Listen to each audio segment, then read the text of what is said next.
Assalamualaikum warahmatullahi wabarakatuh. Waalaikumsalam warahmatullahi wabarakatuh. Alhamdulillahirrabbilalamin. Segala puji hanya milik Allah Rabb SWT. Salawat dan salam semua tetap tercurah kepada Nabi Muhammad Sallallahu Alaihi Wasallam.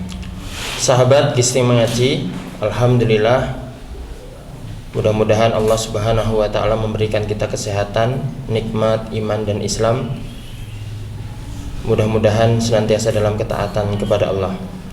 Sahabat Gisting Mengaji, Alhamdulillah pada kesempatan hari ini kita kedatangan pemateri dari Pringsewu. Nanti kita akan berbincang-bincang dengan beliau. Alhamdulillah hadir bersama kami di studio podcast Gisting Mengaji, yaitu Ustadz Hasbullah. Gimana kabarnya Ustadz? Alhamdulillah. Alhamdulillahirabbil alamin. Ya. Sehat ya, sehat. Alhamdulillah. Alhamdulillahirabbil alamin. Mungkin saat kita ini ada di studio podcast Gisting Mengaji yang dimiliki oleh Masjid Al-Munawwarah dan dikelola oleh pemuda Masjid Al-Munawwarah.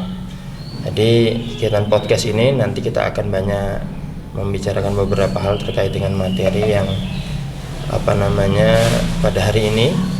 Mungkin sebelumnya Ustaz bisa memperkenalkan diri dulu kepada rekan-rekan yang ada di rumah, itu jamaah atau para teman-teman yang ada di Gisting ini atau dan sebagainya. Mungkin bisa. Baik, assalamualaikum warahmatullahi wabarakatuh. Waalaikumsalam. Alhamdulillah wa syukurlah wala haula wala quwata illa billah ma ba'du.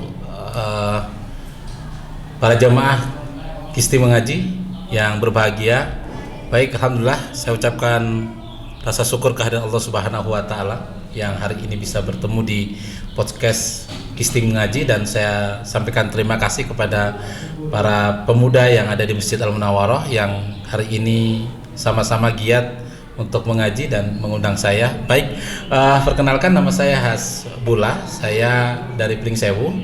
Saya salah satu dosen di Universitas Muhammadiyah Pringsewu sehari-hari itu, dan saya juga punya kegiatan sosial ada di Majelis Tadarus Kehidupan dan ya kegiatan-kegiatan di masyarakat saja, itu saja Mas. Oh gitu. Ya. Jadi aktivitas utamanya di Umpri. Di Umpri Ya, sebagai di dosen di Umpri dan kegiatan-kegiatan lain dengan masyarakat ya tentu ya. Baik, saat kita langsung masuk nih ke materi yang pertama. Dari materi kita kajian tadi itu adalah ini, apa sih kaitan tauhid, merdeka dan budak? Ini yang tiga kata kuncinya ini dari materi ini adalah tauhid, merdeka dan budak. Ini apa ini kaitannya dari tiga kata inti ini tadi? Iya. Baik, terima kasih. Sebenarnya kalau kita merujuk dari sejarah ya, untuk menjadikan manusia merdeka dan untuk menjadikan umat saat itu terbebas dari perbudakan, itu Allah menyampaikan dengan mendatangkan para nabi dan utusan dan berbicara tentang tauhid. Maka kalau untuk merdeka dan untuk terbebas dari perbudakan, terutama perbudakan dunia ya, maka kuncinya adalah ya tauhid gitu. Maka ketika Allah Subhanahu wa Ta'ala menyampaikan satu surat kepada Nabi Muhammad dengan kataan Iqra bismi rabbikal ladzi khalaq, itu sebenarnya kan kaitannya dengan bacalah, membaca untuk merdeka, untuk terbebas dari perbudakan, tapi Iqra bismi rabbikal ladzi khalaq, suruh ingat dengan siapa yang menciptakan, ini tauhid. Maka kalau hari ini saya ingin menyampaikan bahwa tauhid itu bukan hanya mengatakan qul huwallahu ahad, Allah itu ahad satu, betul itu bagian, tapi ada sebuah teori yang harusnya juga diluaskan. Kalau kita merujuk dengan misalkan gini, ada teori Maslow gitu ya, yang menyampaikan kepada kita tentang bahwa kita harus mulai dari potensi diri kita, akhirnya dari mulai mencintai, akhirnya mulai menghargai, toleransi dan seterusnya, bahkan sampai kepada aktualisasi diri. Maka tauhid itu adalah mengaktualisasi diri, mengaktualisasikan diri, bukan saja aktualisasi hablum minallah, tapi hablum minanas. Maka kemerdekaan itu adalah bentuk dari tauhid, terbebas dari penjajahan yaitu dari perbudakan, itu juga tauhid. Maka tauhid ini menjadi kunci. Kalau kita ingin bebas Kalau kita ingin merdeka, maka yakinlah bahwa Allah Subhanahu wa taala yang menjadi kuncinya. Maka kalau ayat yang pertama itu bicara Iqra bismi rabbikal ladzi khalaq, bacalah itu, semua dunia ini harus dibaca, tapi ingat kembalinya kepada Allah Subhanahu wa taala. Maka tidak bisa dipisahkan untuk kehidupan kita ini kepada Allah Subhanahu wa taala. Itu. Jadi kaitannya seorang yang merdeka ini adalah tauhidnya benar, Iya. tauhidnya Lurus ya. Iya, lurus. Memang standarnya itu ya, dengan Siap. tauhid yang benar, tauhidnya taat tanpa tapi ya. Ya, Dan- taat tanpa tanpi, Iya. tidak terukur. Jadi tauhidnya itu mendalam dan meluas gitu. Ya, gitu ya. Jadi bukan hanya dimensi hablum minallah, tapi juga dimensi hablum minannas. Ya, jadi dua terkait ya. Ya. Nah, dengan tauhid kemudian menjadi merdeka dan terbebas dari perbudakan. Ya. Kemudian yang kedua, Ustaz, terkait dengan ini makna merdeka sendiri. Ini kan kita masih sering menyebut kata merdeka ini hanya untuk kaitannya dengan negara kita merdeka, dulu terjajah, sekarang merdeka, kan seperti itu ya. Iya. Nah, ini lebih sempit pada khusus kepada seorang mukmin. Dikatakan seorang mukmin yang merdeka itu seperti apa, Ustaz? Kaitannya dengan seorang mukmin ya. Baik. Jadi mukmin yang merdeka itu dia sadar akan kebaikan dia dan dia sadar bahwa dia tidak boleh terpuruk. Dalam surat At-Tin misalkan, summa radatnahu asfala safilin, laqad khalaqnal insana fi ahsani taqwim, summa radatnahu asfala safilin. Jadi Allah itu menciptakan kita menjadi suatu manusia yang terbaik. Jadi orang yang merdeka itu paham dengan dirinya bahwa dia itu baik dan dia itu diciptakan oleh Allah untuk baik dan untuk berbuat baik. Dan paham bahwa dirinya nanti kalau tidak berbuat baik, maka summa radatnahu asfala safilin, maka dia akan ditempatkan di tempat yang rendah. Ketika dia sadar bahwa dia baik dan dia sadar bahwa dia nanti akan ditempatkan yang rendah, maka dia berbuat baik, itulah kemerdekaan. Itu yang pertama. Yang kedua, seorang yang merdeka itu ketika dia paham, ngerti bahwa ada dua jalur kehidupan ini, fa'alhamaha fujuraha wa taqwaha. Ketika manusia yang merdeka itu adalah mereka yang mampu menggerakkan dirinya, bukan hanya jasmani tapi kejiwaannya kepada apa? Kepada ketakwaan, kepada ketaatan. Nah, bicara ketaatan ini ada konstruksi yang banyak. Ketaatan yang diinginkan oleh Allah Subhanahu wa taala itu bukan hanya ketaatan kepada Allah, tapi ketaatan kepada Rasul, tapi ketaatan kepada orang tua, ada ketaatan untuk menghidupkan jamaah, ada ketaatan menghidupkan masjid. Ini kan yang tadi saya katakan bahwa seorang yang bisa mengekspresikan dirinya secara mendalam dan luas, itulah kemerdekaan. Maka tidak terikat dengan dunia, itu merdeka. Tidak terikat dengan makhluk, itu dia, tapi dia terikat kepada Allah Subhanahu wa taala. Pemilik kehidupan. Iya, pemilik kehidupan. Allah Kita harus Subhanahu wa terikatnya kepada Allah Subhanahu wa taala. Kemudian Zat, kalau kita sudah tahu nih makna dari tadi tauhid, merdeka dan perbudakan, kemudian seorang mukmin bagaimana untuk merdeka. Kemudian pasti ada penyebab orang lalai dari ketidakpahaman terhadap kemerdekaan dirinya itu menuju perbudakan. Ini penyebabnya akhir zaman ini seorang mukmin masih terjebak pada perbudakan dunia itu kira-kira apa, Zat? Kebutuhan. Kebutuhan ya. Ya. Jadi kalau manusia banyak kebutuhan, kalau dalam sebuah teori itu kebutuhan sama dengan masalah. Seorang yang semakin banyak kebutuhan dan dia menginventarisir kebutuhannya dan kebutuhan itu dunia, maka saya yakin dia tidak akan terbebas. Dia akan dibudak, dia akan diperbudak oleh dunia, dia akan diperbudak dengan hawa nafsu, dia akan diperbudak dengan kepentingan. Kenapa? Karena kebutuhan. Kita lihatlah pada diri kita hari ini. Begitu banyak kebutuhan, dari mulai makan gitu, kebutuhan dasar ya, yang tadinya cukup mungkin dulu dengan ikan asin sederhana, hari ini hidup mewah, dan hari ini pilih-pilih warung dan seterusnya. Ini kan kebutuhan, akhirnya tersiksa kita. Nah, itulah yang menjadikan diri kita tidak merdeka. Kenapa? Karena memang kebanyakan kebutuhan, dan apalagi kebutuhan ini pada dunia, bukan kebutuhan kepada akhirat. Maka ketika Allah Subhanahu wa taala menyampaikan risalah kepada para nabi itu semua, ketika Nuh alaihi salam diserahkan kepada Allah, Nuh tidak kuat, maka Allah menggantinya dengan apa? Dengan air bah. Kenapa? Karena kebutuhan umatnya saat itu tidak dekat kepada Allah Subhanahu wa taala. Bagaimana Yusuf alaihi salam ketika saudaranya juga banyak kebutuhan iri kepada Yusuf alaihi salam, tapi dengan caranya Allah Subhanahu wa taala mengangkat Nabi Yusuf dan juga mengangkat saudaranya. Ini karena kebutuhan.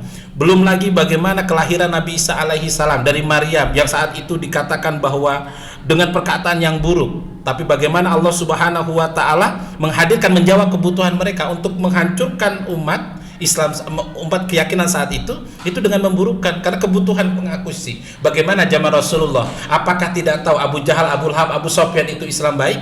Saat itu yang dibawa pasti baik, tapi karena kebutuhan gengsi dunia, karena kebutuhan akuisisi kehidupan dunia, maka saat itu ditutup tauhidnya kepada Allah Subhanahu. Maka ketika manusia banyak kebutuhan tentang dunia, ketika manusia banyak kepentingan tentang dunia, saya yakin bahwa mereka tidak akan merdeka, rusak tauhidnya, maka akan hidup dalam perbudakan. Pasti berefek berdampak, bukan dampak, maka impact malahan gitu. Jadi dia akan banyak. Akhirnya apa? Akhirnya bukan hanya dirinya, keluarganya, tetangganya, dan seterusnya. Gini Mas, rumah yang tidak ada pagarnya dengan rumah yang ada pagarnya itu kita sungkan pasti yang ada pagarnya. Rumah yang mewah itu kadang-kadang kita mau silaturahmi pun segan. Saya katakan bahwa hari ini kalau kita banyak kebutuhan, ya aku yakin kita akan diperbudak dengan waktu dan keadaan, bahkan waktunya akan karena tidak ada kendali. Iya, karena tidak ada, dan tauhidlah yang akan mengendalikan itu semua. Oke, kemudian yang terakhir ini kita, tentu ketika tadi ada sebab salah satunya adalah bagaimana keinginan seseorang itu banyak kemudian berefek pada perbudakan dunia, maka tentu harus pasti ada kiat-kiat untuk menjaga itu, untuk menghindari daripada keinginan-keinginan yang saya yakin keinginan itu pasti bisa diatur. Betul. Nah, maka terus ada kiat-kiat ini, terutama kepada generasi muda ini, generasi milenial ini ya. Walaupun perbudakan dunia ini bukan hanya fokus pada generasi muda dan kepada semua generasi ya. Betul. Bagaimana kiat-kiat untuk bisa menghindari daripada atau meminimalisir potensi untuk terjerumus pada perbudakan dunia? Iya. Pasti yang pertama itu adalah kita menguatkan, mengkokohkan, mengkomitmenkan, meneguhkan keimanan. Itu yang pertama pasti. Bahwa iman menjadi bukan harga mati, tapi satu hal yang mutlak, tidak bisa ditawar lagi, yang harus ada pada diri kita dan tidak bisa digoyahkan. Ini harus. Ini yang pertama. Yang kedua, bahwa iman yang akan menjadikan dirinya terbebas dari perbudakan dan akan dirinya itu merdeka, maka harus diiringi dengan ilmu. Maka ilmu ini menjadi satu tolak ukur untuk juga menguatkan keimanan. Maka kalau saya sampaikan bahwa hari ini generasi kita itu harus dikuatkan dengan ilmu pengetahuan, membaca, menulis, berdiskusi. Jadi kalau dulu Rasulullah SAW kan begitu, walaupun tidak menulis, tapi kan dikumpulkan, didiskusikan dengan kajian, itu mengajarkan kepada kita bagaimana zaman Daulah Umayyah dan Abbasiyah keilmuannya meningkat, banyak karya, keimanannya teguh. Kenapa? Karena ada nilai-nilai literasi, nilai dari mulai membaca, mengkaji, menulis, bahkan membukukan. Nah, ini yang kedua, kiatnya adalah yang pertama kokohkan dan kuatkan iman. Yang kedua adalah kita harus komitmen dengan ilmu pengetahuan. Yang ketiga, ini yang penting juga, bahwa membentuk komunitas, membentuk kumpulan, bersilaturahmi dengan orang-orang yang juga mempunyai komitmen terhadap iman dan ilmu, visi yang sama. Ya, memiliki visi yang sama. Nah, kehancuran manusia yang akhirnya tidak merdeka karena kebutuhan itu, kenapa? Karena dia bercampur dengan orang-orang yang juga banyak kebutuhan.